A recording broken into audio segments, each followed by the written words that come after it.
Polícia Cidadã. Aqui, a sociedade tem mais voz. Muito bem. Estamos aqui pela Academia Brasileira de Filosofia, com o apoio da Associação Nacional dos Delegados da Polícia Federal do Estado do Rio de Janeiro e do Sindicato dos Delegados da Polícia Federal do Estado do Rio de Janeiro, com a presença, à minha esquerda, do querido amigo Dr. Marcelo Itagiba, que foi secretário de Segurança aqui do Estado do Rio de Janeiro, o delegado Luiz Carlos Cruz, da Polícia Federal, que é diretor da Associação Nacional dos Delegados aqui do Estado do Rio de Janeiro, e com o meu querido amigo também, Coronel Mário Sérgio Duarte, ex-comandante-geral da Polícia Militar. Eu queria, para dar início aos nossos debates de hoje, dizer o seguinte: que guerra é essa? Quais os grandes problemas que norteiam a segurança pública de hoje? São os de sempre? Temos novidades? Com a palavra, por favor, Marcelo Itagiba. Bom dia a todos, bom dia aos companheiros de mesa, todos muito conhecidos pelos trabalhos que desenvolveram em prol da nossa sociedade. Segurança pública é um problema todo dia na busca de uma solução. A sociedade produz o criminoso e cabe à polícia fazer um represamento dessa atividade criminosa para conter os atos violentos e para conter a criminalidade. Mas o crime é um fato social, em primeiro lugar. Desse fato social, você conta com as forças de segurança pública para combater ou para fazer o represamento desse crime.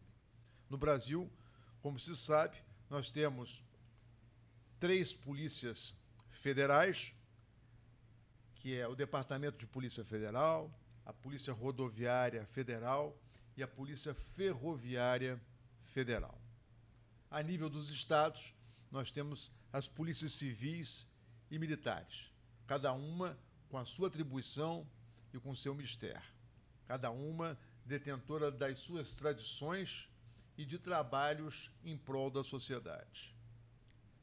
O que nós vemos aqui, por exemplo, no estado do Rio de Janeiro, já está replicado para o resto do Brasil. São organizações criminosas que se dedicam a um determinado tipo de atividade, por exemplo, o tráfico de drogas, para obterem lucros e ampliarem a sua área de atuação. Em São Paulo, há um grande grupo, né, estruturado, que é o PCC. Aqui no Rio de Janeiro, poderíamos minimizar esses grupos todos que estão aí, falando em Comando Vermelho e a ADA. E esse modelo está se replicando pelo Brasil. Há, inclusive, notícias de uma associação que existia entre o crime organizado de São Paulo e o crime organizado do Rio de Janeiro, com uma determinada facção criminosa, que seria com o Comando Vermelho. Agora parece que houve um rompimento das relações entre esses dois grupos e o PCC de São Paulo teria se aliado à ADA. E isso vem causando no estado do Rio de Janeiro uma movimentação de disputa territorial que vem refletindo na vida de todos os cidadãos.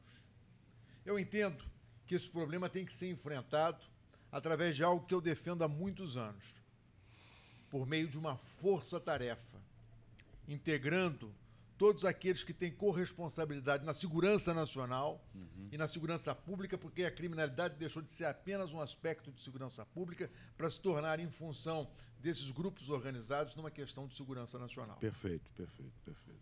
E através dessa união de esforços, com uma força-tarefa estruturada, fazer um combate cirúrgico, né, nas grandes estruturas que estão por trás desse crime que a gente vê nas ruas, armado de fuzil. Temos que tirar as lideranças e temos que trabalhar, acima de tudo, na lavagem desse dinheiro. Né?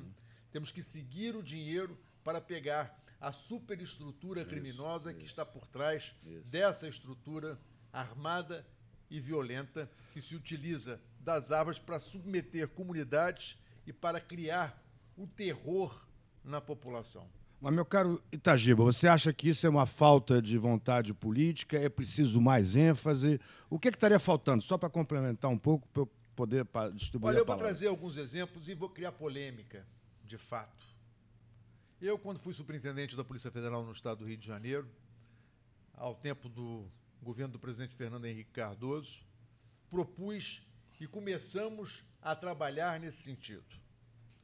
Então, eu consegui reunir na Superintendência da Polícia Federal, Exército, Marinha, Aeronáutica, Ministério Público, Poder Judiciário, né? E as polícias federais, ferroviária e rodoviária. E começamos um embrião de um trabalho que foi mal compreendido, mal entendido pelo governo estadual da época, capitaneado pela governadora Benedita da Silva, que foi a Brasília solicitar que isso não se realizasse, porque seria uma interferência indevida, né, na política de segurança pública implementada por ela no estado do Rio de Janeiro. Que, como todos nós sabemos, foi um caos em função, inclusive, né, da questão de Bangu 1, da chacina de Bangu 1 e a perda absoluta de controle do processo de segurança em nossa cidade, com meridiano metralhado, com ônibus de PM metralhado na Maré, e por aí em diante. Depois, enquanto secretário de Segurança Pública, voltei, né, a defender essa mesma bandeira. E, mais uma vez, esbarro no governo do PT, né, que era o governo do presidente Lula, que entendia que não se deveria fazer esse tipo de atuação integrada e boicotou o Plano Estratégico 01-2005, por mim encaminhado à Secretaria Nacional de Segurança Pública, aonde estavam descritos os locais aonde deveria ser feita a ação, o levantamento de inteligência, bem como de que forma fazer. Contei com a colaboração, obviamente, dos policiais civis e dos policiais militares na elaboração e preparação desse plano estratégico. Até hoje se encontra nas gavetas do Ministério da Justiça, na Secretaria Nacional de Segurança Pública, o Plano 01-2005. Vamos resgatá-lo, Itagiba. Então, apenas para não tomar muito mais tempo dos nossos ouvintes, é para dizer o seguinte: há solução, não há solução sem se quebrar os ovos, claro, porque não se faz omelete sem quebrar ovos. Não adianta você iniciar um processo de pacificação sem combater aqueles que precisam ser pacificados. Exatamente. Porque as comunidades querem paz, claro, a sociedade quer paz, mas os indivíduos armados de fuzil, armas de guerra, têm que ser combatidos. E quem tem que exercer o controle sobre as armas de guerra são as Forças Armadas. Perfeito. Toda vez que uma arma é subtraída de um quartel e toda vez que uma munição é subtraída de um quartel, há a legitimidade das Forças Armadas atuarem através de um inquérito policial militar para recuperar e fiscalizar esse tipo de armamento. Perfeito, Itagiba. Eu vou passar a palavra ao meu amigo Mário Sérgio Duarte e dizer, Mário, o problema, como foi levantado aqui, a segurança pública é também uma questão de segurança nacional. Está naturalizada a guerra de fuzis, de tiro, de munição, tiroteios diários.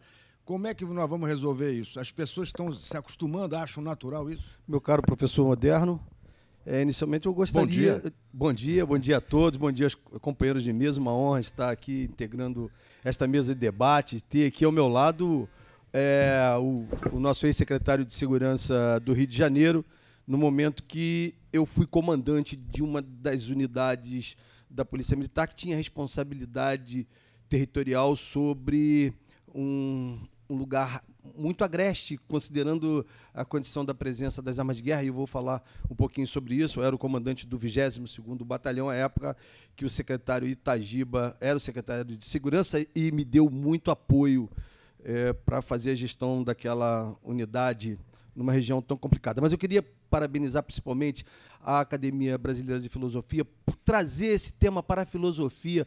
Professor Moderno, durante muitos anos, isso foi hegemonia ou do campo do direito ou das ciências sociais, marcadamente da ciência política, da sociologia e da antropologia.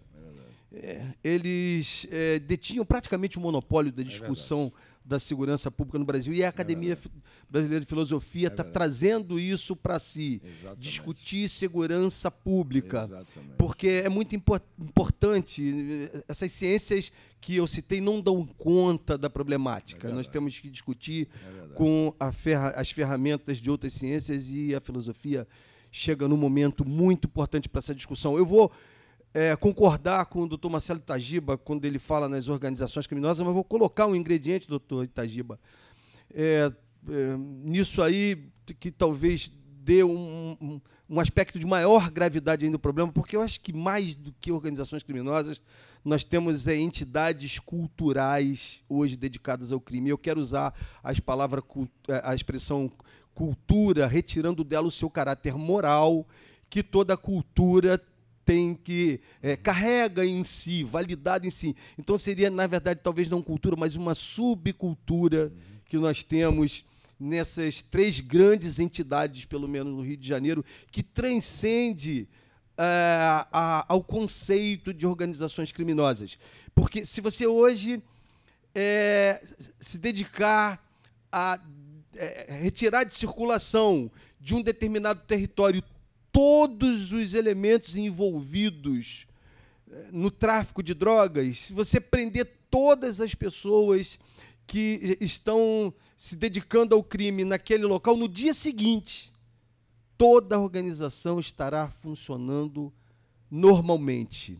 Embora eu não costumo citar Marx, porque não é o pensador que faz a minha cabeça, mas a gente tem que concordar que ali existe uma espécie de exército de reposição pronto, porque aquela entidade criminosa, aquela organização criminosa já deixou uma cultura local. E aí vem aquilo que, no meu entendimento, é o grande ingrediente promotor dessa situação, porque é ele que vem proporcionar o empoderamento que promove a difusão da cultura, que é a presença das armas de guerra no contexto da segurança pública do Rio de Janeiro.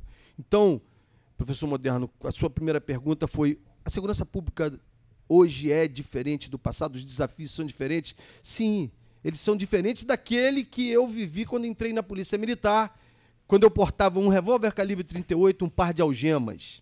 E olha que era a época que saímos de um regime de exceção, e diziam que nós éramos uma polícia com uma estética militar, um status militar Sérgio, muito então, forte. Mas hoje o crime é mais dinâmico do que as forças de segurança? Ele é mais inovador? Eu penso que ele tem sido, ele tem conseguido contramedidas, e aí eu penso que, embora com grande respeito, grande admiração, as pessoas que hoje estão à frente da segurança pública do Rio de Janeiro, o doutor Roberto Sá, o doutor Alzir e os demais, merecem esse respeito, mas eles ainda estão trabalhando com algo que foi construído, mas já foi vencido com as contramedidas do crime. Os 2 pilares principais da política de segurança pública, que são o programa de metas e o programa de polícia pacificadora, isso já foi vencido pelo crime. Nós temos que repensar esse modelo. Então, o modelo está atrasado em relação... Já está atrasado. E aí eu pontuo isso. Nós temos mais do que grandes organizações criminosas. Nós temos uma espécie de 3 ou 4 grandes subnacionalidades, porque, afinal, esses mega grupos, eles se identificam coletivamente como ADA, TCP, Comando Vermelho, não apenas os integrantes dos grupos, mas os próprios moradores desses territórios. Então, nós estamos discutindo aqui, e aí eu dou bom dia ao delegado Luiz Carlos Cruz, há uma cultura do crime, como acabou de dizer o nosso querido amigo Coronel Mário Sérgio Duarte. Como combater a cultura do crime, né? E a cultura do crime é só aquela cultura local, ou a sociedade acaba adotando também os modelos da cultura do crime e o crime se diversifica e se multiplica no seio da sociedade? Muito bom dia. Muito bom dia, professor Moderno, muito bom dia, companheiros da mesa, bom dia aos nossos ouvintes. Eu primeiro quero corroborar com tudo que foi falado aqui na mesa, pelos que me antecederam, e essa questão da cultura do crime, é uma cultura que está enraizada, né, em várias sociedades, não é só a nossa, mas na nossa tomou uma proporção que efetivamente hoje causa um desequilíbrio muito grande e afeta o nível de vida da sociedade, né, brasileira, em especial aqui no caso do Rio de Janeiro. Existe a cultura do crime. O que nós não temos é uma cultura de combate ao crime. Eu acho que as pessoas pegam o crime e jogam para debaixo do tapete, como se fosse uma poeira, e ali vai ficando até que se transforma em uma montanha, e aquela montanha debaixo do tapete passa a incomodar. O tema aqui bem colocado, né, desafios de uma sociedade em guerra. Como que se combate uma guerra? Primeiro, é preciso saber que nós estamos em guerra. Então, essa percepção da guerra é bastante importante. Porque a partir do momento que a gente reconheça que a situação é crítica, que a gente precisa efetivamente combater o crime, a gente precisa tomar atitudes positivas, não no sentido da gente trabalhar em relação aos sintomas que a gente está vendo, em relação às consequências que a gente tem no dia a dia. A gente não pode trabalhar em cima de uma estrutura contaminada apenas fazendo uma ação como se fosse uma poda de uma árvore, né? Se a gente quiser eliminar uma árvore do mal, a gente tem que atacar a raiz e não ficar apenas fazendo a poda, como tem sido hoje as grandes políticas de segurança pública. Perfeito. E nós falamos em plano de segurança nacional, né, através do novo ministro da Justiça, mas a gente fala de um plano, mas não se ouve o debate, não se ouve a discussão com pessoas que efetivamente já enfrentaram o problema, já trabalharam em relação a esse problema. O doutor Itagiba falou a questão da integração, e eu volto para uma experiência que eu vivi aqui no Rio de Janeiro. O Porto do Rio, como o Porto de Santos, foram portos que foram inseridos na lista negra da IMO, como os portos violentos, a navegação marítima, pela grande incidência de assaltos e roubos a bordo desses navios. O trabalho foi tratado com uma seriedade. Hoje, a gente pode dizer que no Rio de Janeiro estamos completando 15 anos sem ter um assalto ao navio, ou seja, um problema que efetivamente foi erradicado, estamos há 15 anos sem esse problema, mas ele foi fruto do quê?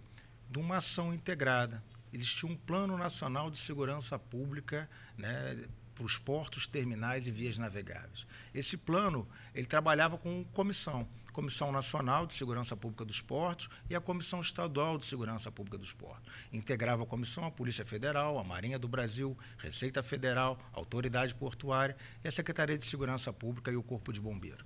Nós trabalhamos junto à sociedade civil desenvolvendo mecanismos de proteção através dos planos de segurança. Então, a proposta é que se resgate o planejamento, acima de tudo. Existe um Plano Nacional de Segurança para terminais, portos e vias navegáveis. Nós temos que ter um Plano Nacional de Segurança Pública. Só que a segurança pública, hoje o termo não seria efetivamente adequado para a gente combater a segurança de uma forma geral, porque a segurança é uma coisa bastante ampla, parte pela defesa do território, a questão da segurança interna, onde a gente protege nossas fronteiras, e aqui eu falo 4 fronteiras, fronteira aérea, a marítima, a terrestre e a moderna fronteira cibernética, onde a quantidade de crimes, inclusive evasão de recursos, crimes financeiros, são realizados dia a dia, com uma quantidade cada vez mais crescente, e a gente não tem efetivamente controle dessa cifra. É uma cifra negra, oculta, mas que hoje faz um estrago muito grande na sociedade e que alimenta as organizações criminosas, como o tráfico de droga, de armas, que apenas são ramos da organização criminosa. Então, é importante, sim, primeiro, entender que nós estamos em guerra. Segundo, temos um plano adequado. O plano, ele precisa ser feito em relação ao inimigo. Temos que identificar quem são os inimigos. Outra ótica que é subvertida no Rio de Janeiro e no Brasil é de que o criminoso, né, ele é vítima da sociedade. Não é. O criminoso não é vítima da sociedade. Ele vitimiza a sociedade. Ele é o inimigo da sociedade. O dia que isso for colocado de forma clara, né, a sociedade deixa de proteger o bandido e ela toma seus mecanismos de defesa para poder efetivamente defender a sociedade contra os bandidos e a organização criminosa. Enquanto essa vertente não for colocada de forma clara, que o bandido é o inimigo da sociedade, ele deve ser combatido, a coisa não tem como prosperar. Então, essas são as primeiras considerações. Muito bem. Não, excelente, excelente. Aliás, em função disso, eu voltaria até... O debate fica em aberto, né? Mas eu voltaria, por exemplo, a comentar, pedir a palavra do meu querido amigo Itagiba. A força-tarefa, por exemplo, na questão de tráfico de armas e tráfico de munições, armas e munições ao mesmo tempo, ela poderia avançar mais, porque o que nós temos constatado por unanimidade é que é muito pouco tipo de apreensão de tráfico de armas e munições, praticamente é só no varejo. A Força-Tarefa teria condições, com o uso de mais tecnologia, por exemplo? Eu acho que essa é a ideia. Eu acho que você tem a segurança pública, que é aquela que se faz no dia a dia, a polícia preventiva na rua, a investigação de um homicídio, a investigação de um furto, a investigação de um roubo.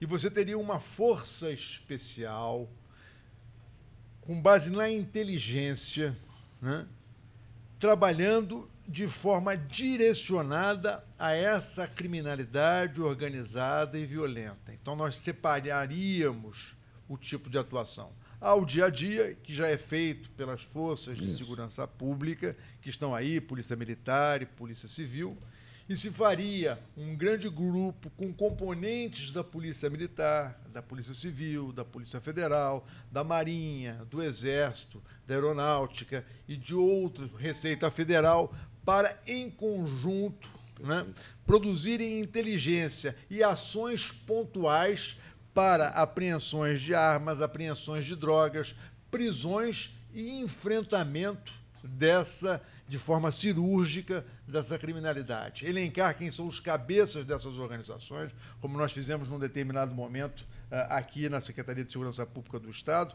Depois do 22, o coronel Mário Sérgio foi comandar a unidade do BOP, que é uma unidade especial da nossa Polícia Militar do Rio de Janeiro, né? E nós elencamos quem seriam os principais alvos e dos talvez 100 elencados como cabeças ou chefes de organização ou gerentes, né, de maior importância do tráfico, nós conseguimos, com o esforço das polícias e com bastante inteligência, tirar de circulação 80 deles. Isso foi matéria aí exposta em todos os jornais. Então, eu acho que é isso. Nós temos que separar uma coisa da outra. Uma coisa é o dia a dia, que já é feito e poderá continuar a ser feito como é.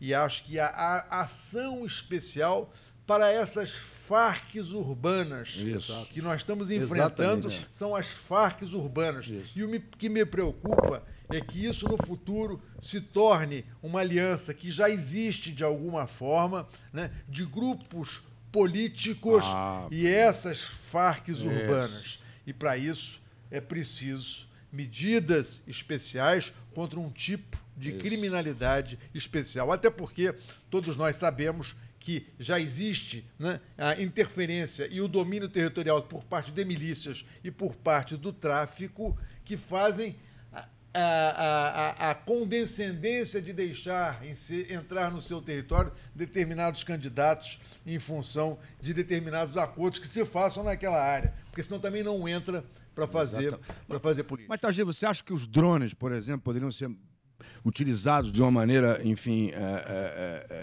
mais eficiente, mais eficaz, para tornar mais efetivo justamente aquilo que você deseja? Eu acho que, com certeza, quanto mais tecnologia, melhor, né? Quanto mais informação detalhada você tiver para fazer as operações, melhor. E por que não são usados os drones, por exemplo? A Polícia Federal possui um drone que é utilizado normalmente na nossa fronteira, justamente buscando esse contrabando de armas, principalmente em Foz do Iguaçu. Ele tem uma área de atuação muito grande em Foz do Iguaçu. Agora, são estruturas pesadas. O que nós precisamos são de estruturas mais leves. Eu me lembro que, a época em que estive à frente da Secretaria, teve uma ou duas organizações privadas que tinham o rio mapeado, né? E nós, com base nesse rio mapeado, com fotografias feitas por satélite, possibilitou muitas das ações, né, por parte da tropa especializada que estudava, antes de fazer uma incursão, né, como agir e como atuar naquele cenário para o qual ela se dirigia. Então, eu acho que tecnologia é fundamental, mas o que a gente tem que ter de fundamental é a consciência, e acabar com esse discurso chamado, entre aspas, de politicamente correto. Nós estamos em guerra, é preciso guerrear, é preciso enfrentar esse tipo de criminalidade violenta e armada. Uma coisa é o dia a dia, outra coisa são esses indivíduos fortemente armados. Então, Mário Sérgio, Farcs urbanas, tecnologia, alta tecnologia, falta de vontade política. Tudo isso. Mas não tenha dúvida, é tudo isso. Primeiro, assim, pleno acordo, sem um engajamento das entidades responsáveis por combater o crime, e eu uso essa expressão combate sem nenhum constrangimento. Não tenhamos medo, professor Moderno, de usar essa expressão combate, da mesma maneira que os bombeiros falam em combate ao fogo, e que os pensadores da sociologia moderna, no Brasil nós tínhamos o Betinho falando em combate à fome. Não tenhamos medo de usar a expressão combate, não. Nós temos uma guerra urbana acontecendo. Mas qual é a dificuldade da sociedade de reconhecer que estamos em guerra? Qual é o problema? Olha, eu não sei. Eu ontem participei de um debate na Universidade Federal Fluminense e eu fui convidado para debater numa mesa, num curso de bacharelado e tecnólogo de segurança pública que a Universidade Federal Fluminense apresentou, foi reconhecido, e tem um grande número de alunos. É um curso, o de tecnólogo 2 anos e meio, e o curso de bacharelado 4 anos. E eu fiquei estupefato diante da incapacidade dos alunos de reconhecer a existência desse conflito com essa presença de armas. Eu falei nos números, só a Polícia Militar apreendeu até agora quase 250 fuzis. Eu só estou falando da PM. E assim, o que extrai do discurso dos alunos, dos professores, não poderia ser diferente, é que o que nós temos é uma sociedade desigual, o que nós temos são os problemas sociais, e a gente consegue extrair aquele discurso de luta de classes. Essa é uma questão muito presente. Por isso eu entendo que a filosofia, se torna ideológico, a filosofia, ela é mais rica, porque ela consegue fugir desse discurso comum que as ciências sociais parece que abraçaram de luta de classes. Mas a questão não é essa. Se o senhor me permitir, apenas para ilustrar isso que você está dizendo, eu queria dizer o seguinte: exatamente, é um processo ideológico. Então, esse processo ideológico está armado hoje.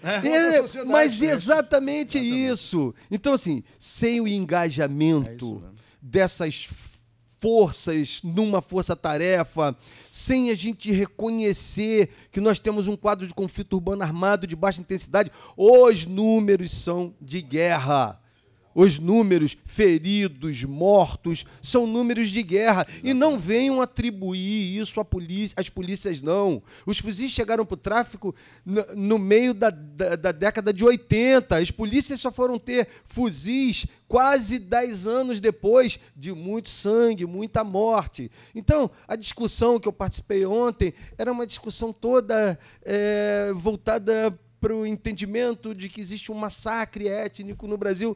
Ora, não é nada disso, me perdoe. Exatamente. Não é nada disso. O que nós temos é o fuzil empoderando, trazendo valores de guerra. Se a gente não interditar a chegada dos fuzis, nós vamos ter um mega problema. E a lei leniente, porque o criminoso que é preso com um fuzil, em menos de um ano ele está na rua de novo. Exatamente. Aliás, o juiz Abraão, no nosso grupo, ele disse que tem que aumentar a penalidade para o portador de um fuzil, porque senão vai banalizar, vai virar um chaveiro, uma coisa qualquer. Tem que aumentar dramaticamente, para que sirva de fator dissuasor. Aliás, pegando o gancho do coronel Mário Sérgio Duarte sobre a questão do fuzis, a quantidade é impressionante. E eu vi agora recentemente, meu caro amigo Cruz, na Globo News, vocês devem ter visto aquela grande reportagem de um jornalista francês que se deixou cooptar pelo Estado Islâmico em Paris, né, se infiltrou, aceitou pelo Instagram fazer parte, pelo Facebook, e se integrou a um grupo do terrorismo islâmico para filmar com uma microcâmera. Ele gravou tudo. E tem um momento que, para mim, é marcante. Ele está, depois de muitas falas dizendo que precisamos matar milhares de pessoas em Paris, tem que matar todo mundo, o líder da célula diz o seguinte, numa reunião de grupo assim: conseguimos um fuzil AK-47. Ele estava comemorando a chegada de um fuzil AK-47 em Paris. Cruz, olha a dimensão disso, o Estado Islâmico. Quer dizer, nós temos mais fuzis no Rio do que todos os Estados Islâmicos na Europa, será? Também não chegaria a tanto, mas os números aqui realmente são surpreendentes. Como o senhor falou, né? O fuzil, ele é uma arma de guerra. Então, uma pessoa que se propõe a usar um fuzil, ele está em guerra contra uma sociedade. Esse é o primeiro ponto. Ele é um inimigo de guerra. Hoje, não. A visão é que aquele cara, ele é efetivamente uma vítima da sociedade, ele está brigando por conquistas sociais, porque ele foi excluído da vida social. como o senhor comentou, o Estado Islâmico, mas também ver a sociedade, principalmente essa juventude que volta para o crime, também isso acontece por alguma falta do poder público em desenvolver nas pessoas, isso não é só um problema do Brasil, é um problema do mundo, em que a pessoa faz parte de alguma coisa, né? O sentido de pertencimento, de fazer parte, de que existe um plano, que existe um projeto para esse jovem, é uma coisa que é importante, mas que não existe. Então, eles chegam a um determinado ponto que eles ficam assim meio descrentes do futuro deles, não se sentem pertencendo a nada. E, pelo contrário, a gente vê numa sociedade as necessidades que nós temos de formar médicos, de formar engenheiros, de formar professores. Então, a gente tem que encaminhar, a partir da escola, o jovem para que ele se sinta uma peça importante, que ele queira ser um médico. E nós estamos formando bandidos, Cruz, nós estamos formando bandidos. Nós hoje não formamos nada. Se o senhor pegar a base hoje da formação de uma escola, o senhor não tem direito, não tem cidadania, o senhor não tem bases de economia, né? A gente estuda matérias que são desconexas e que não formam o cidadão. Eu falo da economia, porque todo pai de família vai gerir um orçamento, ele tem que saber o mínimo como gerir um orçamento para que ele não caia nessa cilada dos cartões de crédito e tenha uma vida econômica caótica. A gente fala da questão do direito, porque todo cidadão, quando completa 18 anos, ele está sujeito ao direito penal.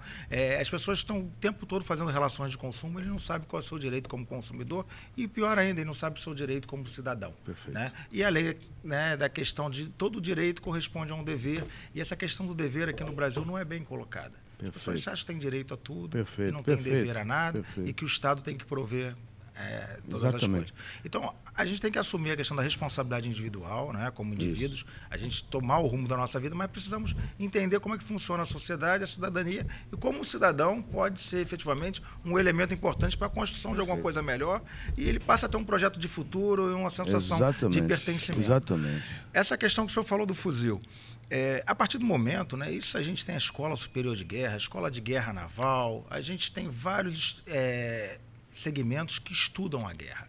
A guerra é uma coisa simples, é uma ciência, mas que já foi muito discutida, é muito evoluída. A partir do momento que a gente efetivamente institucionalizar o problema do Brasil como uma guerra contra determinados grupos criminosos, a gente tem como utilizar esses mecanismos, essas técnicas de combate de uma forma bastante eficaz. Perfeito. E a inteligência Perfeito. é o ponto crucial Perfeito. aqui. A gente precisa conhecer o inimigo e conhecer nossas vulnerabilidades. Perfeito. Hoje, quem é o nosso inimigo? Primeiro, a gente não elegeu o inimigo. Enquanto a gente não elegeu o inimigo e começar a conhecer ele profundamente, a gente não tem como combater. Perfeito. Aliás, eu cunhei o termo guerra assimétrica, porque hoje nas Forças Armadas Brasileiras Internacionais se usa o termo de guerra híbrida. Mas a guerra híbrida ela não chega a dar conta das características peculiares, como foi definido aqui, como farcs urbanas, etc., que é uma guerra típica, especial, singular, sui generis, uma guerra assimétrica. E gostei muito da sua observação também sobre a questão do inimigo. Quer dizer, primeiro temos que reconhecer que estamos numa guerra peculiar, singular, assimétrica. Segundo, que, portanto, se estamos na guerra, existe um inimigo. Quais as características deste inimigo? Como vencer o inimigo? Porque não é nem só questão de combater o inimigo, é vencer. Nós temos que ter a obrigação e o dever cívico de derrotá-lo, o inimigo. Então, eu perguntaria ao Itagiba.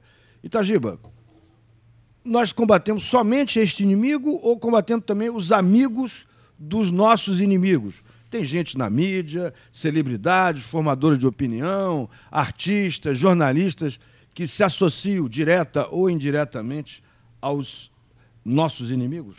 Eu acho que tem uma coisa que é muito importante, Moderno, que o coronel Mário Sérgio trouxe aqui.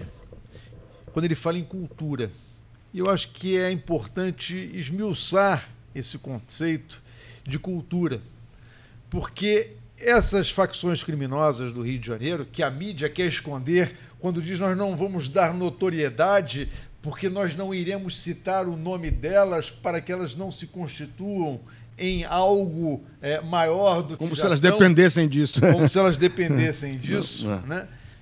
Essa questão cultural é mais ou menos assim, hoje, por exemplo, que são os dois grandes grupos no Rio, que é a ADA e o Comando Vermelho, né?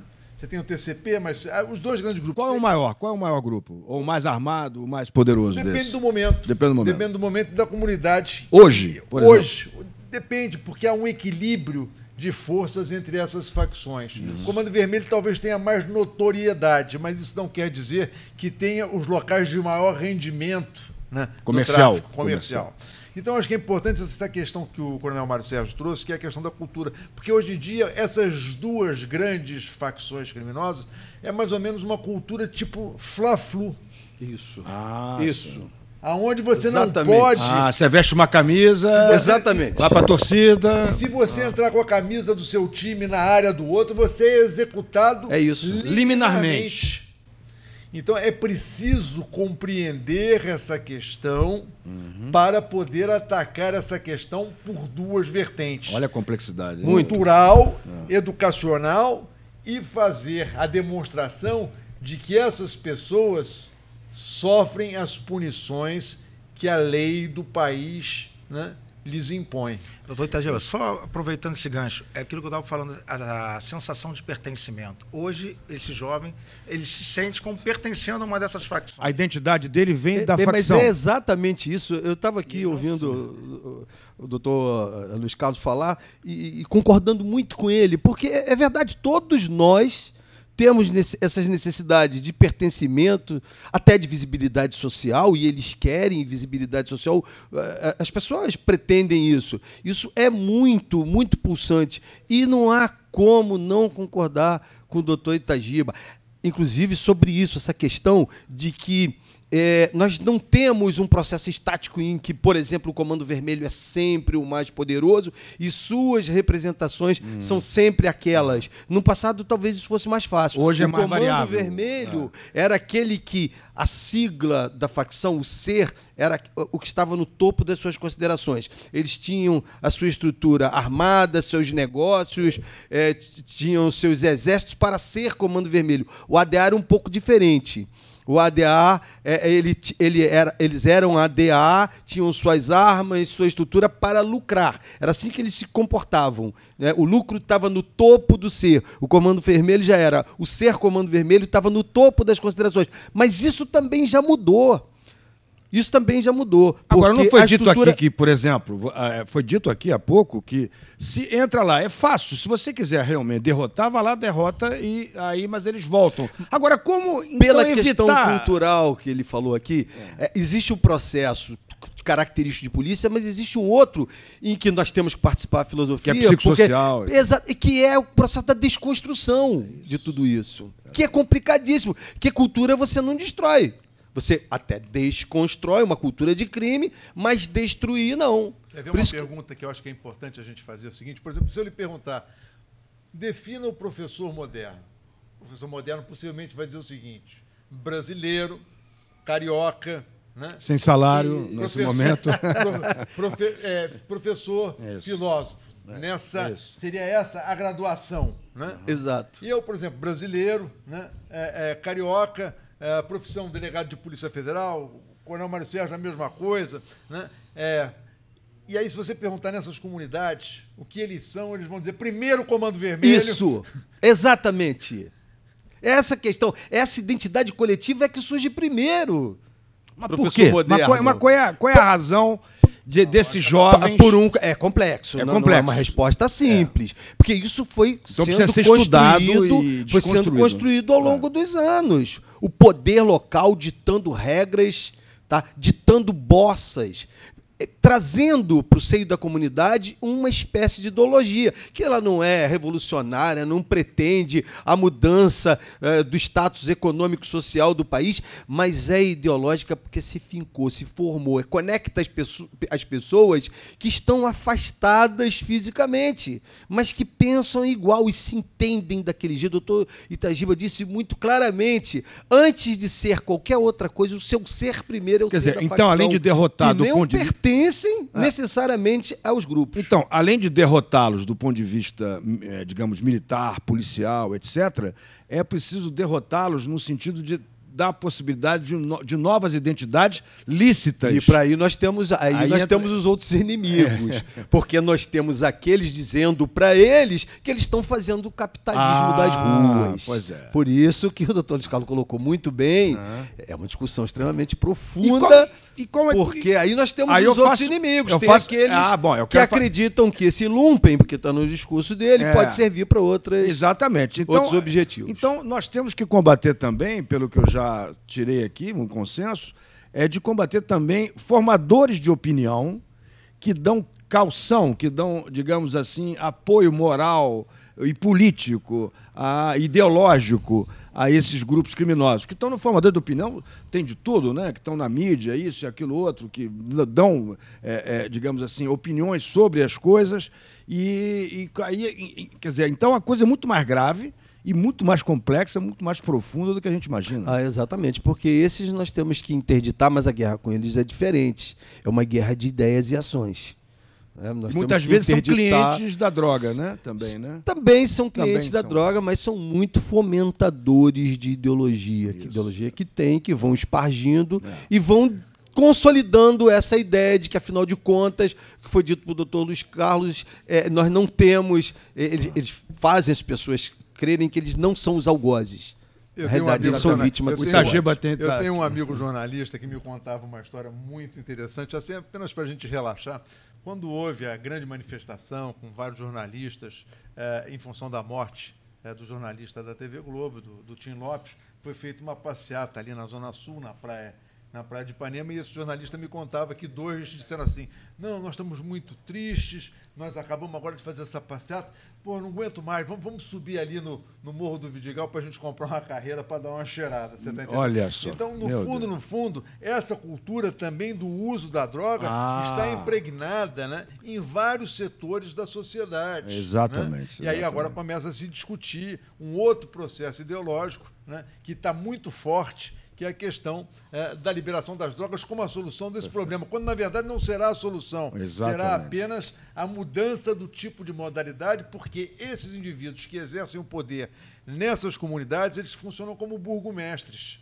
Aquilo é um burgo, e aquilo ali tem um burgomestre, um chefe, um rei, um conde, ou o que seja daquele condado, e ele exerce o seu poder, né, através dos meios e métodos mais violentos para se impor como tal. Então, aquela sociedade que ali se encontra, na verdade, ela é uma sociedade que está submetida à força por parte de determinados indivíduos. São pessoas que não estão livres nem nunca serão liberadas se as forças da lei não entrarem e tirarem esses indivíduos. Vê que complexidade. Exatamente isso. Como enxergo a partir das minhas experiências sensíveis. Né? Eu não tenho pesquisas quantitativas, qualitativas. A parte empírica sua, da experiência... Não tenho nenhuma publicação com notas de rodapé. Venho das experiências sensíveis, mas isso para nós, das experiências sensíveis, professor Moderno, é muito claro. O doutor Itagiba vem de uma longa carreira dedicada a isso. Nós temos aqui o doutor Luiz Carlos dedicado a isso ainda, nativa da Polícia Federal. E a gente que vive isso, é tão claro, é tão exudante essa situação, e a gente fica pensando como a sociedade ainda não enxergou. Então, querer descriminalizar tudo, hoje a moda é querer descriminalizar tudo. Daqui a pouco o próprio homicídio eles vão fazer campanha para descriminalizar. Conceitos, né? Eles, na verdade, o que eles fazem é misturar conceitos, porque quando você fala em uso da droga para fins terapêuticos, e toda droga tem uma função terapêutica, não quer dizer liberação da droga, né? Claro. Então, agora, a droga recreativa, tudo bem, a droga ela é recreativa, vamos aprovar em determinados países que essa droga ou aquela droga é recreativa, mas eu pergunto o seguinte: vai ser recreativa para todos? Menor de idade vai poder fazer o uso daquela droga recreativa? Os filhos vão na mesa, no café da manhã, vão... como é que vai ser isso? Então essa discussão não passa só por essa questão da liberação da droga. Essa questão é uma falácia, que está sendo colocada, né, por alguns ideólogos. Sabe por quê? Você não vê, e o coronel Mário Sérgio vai me retrucar se eu estiver errado, nenhuma passeata de liberação da maconha feita em área de comunidade, porque as mães da comunidade não querem que seus filhos É sejam verdade, doados. é É feita sempre do Leblon ao Arpoador. Perfeito, perfeito. E as pessoas se esquecem que o Brasil é continental. Perfeito. Ipanema não é o interior do Acre, Exatamente. de Rondônia, do Exatamente. Piauí. E quando você faz uma lei para o país, você faz a lei para o Brasil como um todo. É verdade. E não para Ipanema e É, Leblon. exatamente, exatamente. Cruz, quer comentar alguma coisa disso? Eu queria falar a questão, pegando um gancho da fala do Coronel Mário Sérgio, a questão de como as pessoas acabam sendo atraídas, né, para fazer efetivamente parte de uma organização criminosa. Eu vejo que o efeito prático dessa propaganda do crime em atrair a criança. Porque esse é o ponto crucial. Se a gente trabalhar no recrutamento, naquele momento que a criança de 11, 12 anos, ele faz a opção entrar ou não para o tráfico, ou para uma organização criminosa. Mas ele tem essa opção? Tem. Ele tem a opção. O que ele precisa escolher é entre o que colocam para ele. Agora, o que se passa para essa criança poder escolher é que é uma ideia ilusória. Aí que eu quero colocar meu ponto. O traficante coloca uma arma na mão dele e rapidamente pega um bolo de dinheiro e coloca, vai lá, faz isso, toma essa arma aqui e você vai se sentir o quê? Empoderado, tanto economicamente, como em relação àquelas área onde você tem uma arma que pode intimidar qualquer um. E essa criança de 11, 12 anos, daqui a pouco ele pode ser o senhor da justiça, se eu mato ou não, se eu perdoo ou não. Exatamente. Eu posso passar a ser magnânimo. Rapidamente, ele foi empoderado. Exatamente. Então, aquilo ali para ele é uma coisa, êxtase. Eu não era nada, agora eu sou um ser poderoso. Eu tenho uma arma e tenho dinheiro. A partir dali, ele vai chegar nos eventos, lá no funk, vai pegar as melhores mulheres, né? Vai se sentir o poderoso. É o status. O fuzil é a extensão da sexualidade. Ele teve um curto-circuito. O pai passou toda uma fase de formação e ele se tornou poderoso. Ele fez uma fase de deformação. Só agora, um falso poder. Então eu vou fazer uma pergunta final. O poder dele é um poder fora da sociedade, né? Ele passa a ser um marginal. Fora da sociedade, ele é poderoso. Na sociedade, ele é um bandido. E muitas vezes ele não tem essa percepção. Quando a ficha vai cair para ele, que ele é já bandido, já é tarde demais. Agora eu vou fazer, já que nós estamos nos aproximando da fase final do nosso programa, do Fórum de Segurança Pública, Desafio de uma Sociedade em Guerra, eu faço uma pergunta geral e cada um vai ter um tempo para poder fazer a sua exposição. A sociedade brasileira quer, de fato, derrotar o crime? A sociedade com certeza quer. Quem não quer? Ela não sabe como. E muitas vezes, nós, enquanto agentes da segurança pública, né, não temos as condições para fazer aquilo que a sociedade deseja que seja feito.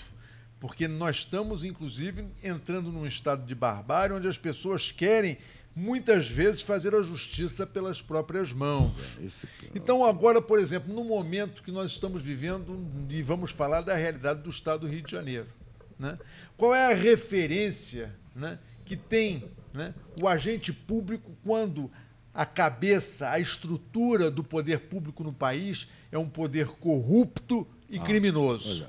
Quando o policial que tem que colocar a sua vida em risco todos os dias nas esquinas das nossas cidades não recebem o seu salário em dia, estão com as contas em débito e ninguém se preocupa com isso, a não ser ele e a sua própria família, porque existe, por parte de setores da mídia, uma execração ao papel exercido pelo agente da autoridade, né, pelo policial no seu dia a dia.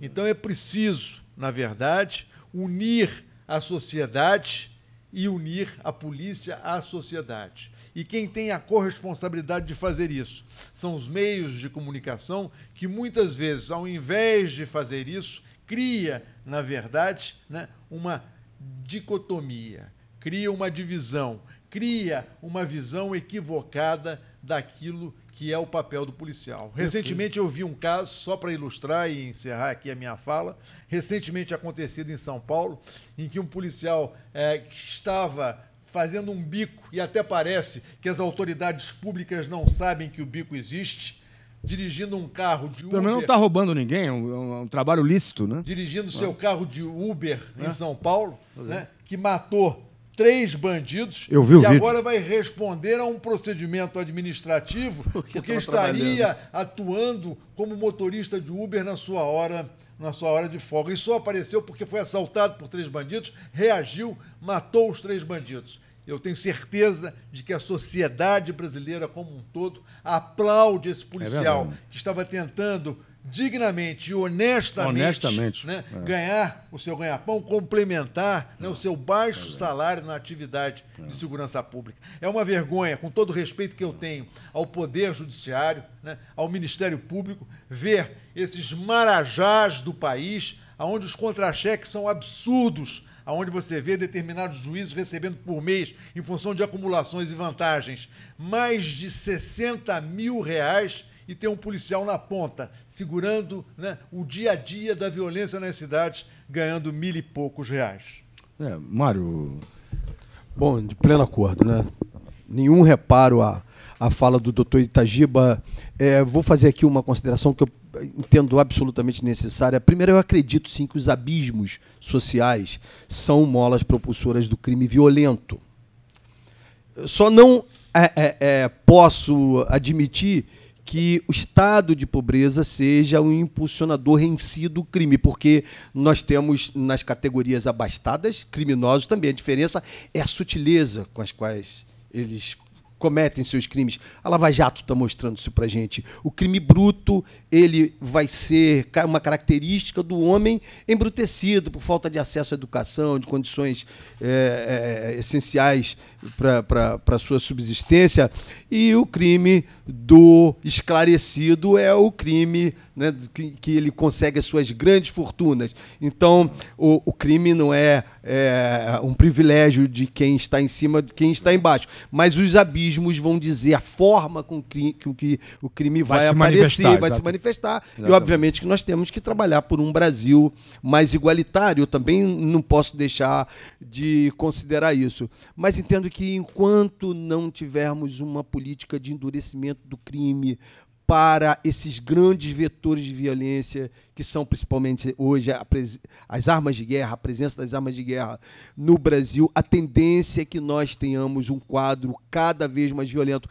A pergunta do senhor, professor, de que quem está interessado e quem não está interessado hoje no combate ao crime. Ora, tem muita gente, eu creio que a maior parte da população brasileira tem esse interesse, sim, mas nem todos estão. Tem muita gente que ainda sonha com o caos e esses fuzis para levarem o Brasil na direção de outros países que estão falidos, como, por exemplo, a Venezuela com seu bolivarianismo. Então, nem todo mundo no Brasil está interessado no combate ao crime. Exatamente. O Bakunin, tem um texto do Bakunin, um livro chamado aqui, sobre os revolucionários, e ele diz o seguinte: todo bandido é o nosso aliado, porque é ele que nós vamos fundamentar toda a nossa destruição da sociedade.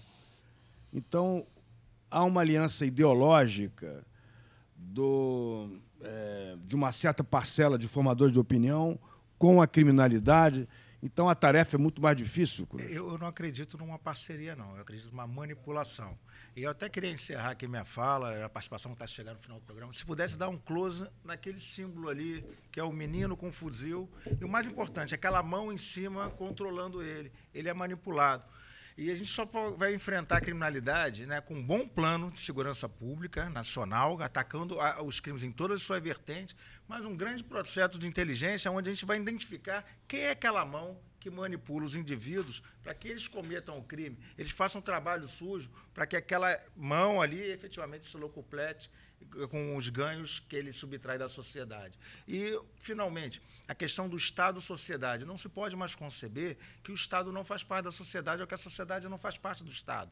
É intrinsecamente ligado. Hoje, o brasileiro ele vê a coisa pública como uma coisa do governo e do Estado que não lhe pertence. Eu posso destruir isso aqui porque isso é público. Isso. Nos Estados Unidos, nos países nórdicos, aquilo ele não pode destruir porque aquilo é dele. Exato. E ele não tolera quem destrói uma coisa que é dele. Ninguém destrói um bem público sem que a sociedade defenda aquele bem sem público. Dúvida. E recrimine aquele indivíduo que foi contra a sociedade. Sem então, dúvida. A proposta é identificar aquela mão que manipula. Eu não acho que é uma parceria, não, é uma manipulação. Esse pessoal que está lá no morro, que está lutando no tráfico, ele acredita em alguma coisa, mas porque ele é manipulado, porque alguém faz ele acreditar que ele está fazendo um papel importante, que ele é alguém que está se revoltando contra um sistema, que o sistema, quem é? A sociedade? Não, alguém que manipula também é a sociedade. Então, o papel é um trabalho de inteligência mesmo, que a gente estude isso com profundidade maior, né? É um fenômeno que não é só nacional, ele é transnacional, e aquela mão ali que manipula, efetivamente, ela tem que ser descoberta, porque não é uma mãozinha qualquer, não, é uma coisa muito grande, muito bem estruturada, então, nós tem interesse em manipular a mídia, a opinião pública e tudo que... Nós precisamos, então, digamos, identificar e encarcerar os grandes empresários do tráfico de armas e munições e do tráfico de drogas. Mas, aproveitando a chegada aqui do nosso querido amigo Dr. Rafael Barça, que é o presidente do Sindicato dos Delegados da Polícia Civil do Estado do Rio de Janeiro, que está aí muito ativo, daí até o atraso dele hoje, mas para encerrar, então, nesses últimos minutos, a sua posição que foi discutida aqui sobre a questão da segurança pública, né? Que guerra é essa? Como é que nós podemos vencer essa guerra? Quais são os nossos inimigos e a quem nós podemos nos aliar? Muito bom dia, Rafael Barça. Bom dia a todos. E parabéns pela sua atuação aí nessa luta. É uma outra guerra. É uma outra guerra. Aí. Bom dia a todos. Esse é um tema extremamente complexo, né? Porque a segurança pública ela não se encerra nela mesma, né? Normalmente ela é resultado de outras políticas que faliram, né? Eu costumo dizer que segurança pública é aquele antibiótico. Quando nada mais deu certo, a gente tem que apelar para a segurança pública, né? Então o problema é muito maior do que apenas de polícia. No caso do Brasil, especialmente do Rio de Janeiro, os crimes são direta ou indiretamente ligados a crime organizado, né? Até aquele cara que rouba na rua, a pistola que ele usa, normalmente ela é arrendada por uma organização criminosa, o produto do crime dele é vendido por uma organização criminosa, ou seja, a organização criminosa ela atua direta ou indiretamente. Mas eu vejo que falta no combate ao crime no Brasil e no Rio de Janeiro, isso em especial, inteligência policial. Não se combate crime organizado sem inteligência policial, né? Não se combate crime organizado com uma viatura na rua, com um policial na rua. Isso é uma falsa sensação de segurança. Perfeito. Isso é uma falsa sensação de segurança. A gente tem que atingir a matriz do problema, né? O que a gente faz, na verdade, é dar ao cidadão, né? O cidadão ele olha, tem uma viatura na minha rua, tem uma viatura na minha pracinha, então eu tenho segurança. Isso não é verdade. Não se combate crime organizado dessa forma. Então eu acho que nós temos que valorizar a inteligência policial, o trabalho de investigação, né? Isso realmente é um enfrentamento direto à criminalidade, né? E a gente tem experiências aqui no Brasil, aqui no Rio de Janeiro, nesse sentido, né? Onde se investe em inteligência, os índices de criminalidade eles abaixam. Então, estimular realmente essa política de segurança, de só botar mais policial na rua, isso só fomenta realmente esse cenário de guerra, né? Esse cenário de guerra, porque você está combatendo ali a consequência e não a causa, né? Não. E aí aquele policial que está na rua ali, ele está para o enfrentamento. A gente não teve uma postura proativa de se antecipar ao crime, de realmente... Daí a importância de reforçar a Polícia Civil, né? A Polícia Judiciária. Cara, essa é uma briga, eu como presidente do Sindicato dos Delegados de Polícia Civil, essa é uma briga que eu tenho, essa é uma bandeira que eu tenho, eu acho que vai ser eterna, né? Segurança pública, você tem que valorizar a inteligência, a investigação. Isso realmente é o que traz resultado, dá resultado positivo. Não, e outra coisa, porque senão acaba que a Polícia Militar fica à frente de tudo, a quantidade de policiais mortos é uma barbaridade. Eu morei na Europa várias vezes, por vários anos, eu nunca vi, em todas as épocas, mais de 40 anos que eu frequento a Europa, de morar e tudo, indo e voltando, e eu nunca vi um negócio desse. São índices absurdos. Então, eu queria agora fazer o fechamento, agradecer a presença de todos e dizer o seguinte, quer dizer, a conclusão que a gente chega é que nós estamos diante de um modelo falido, de um modelo extenuado, de um modelo ultrapassado e que é preciso renovar as ideias, renovar o modelo, para que possamos ter, finalmente, uma vitória sobre o crime organizado, sobre todos esses grupos criminosos armados com arma de guerra, para que possamos realmente criar uma civilização brasileira. Meu bom dia, meu boa tarde a todos. Muito obrigado. Polícia Cidadã. Aqui, a sociedade tem mais voz.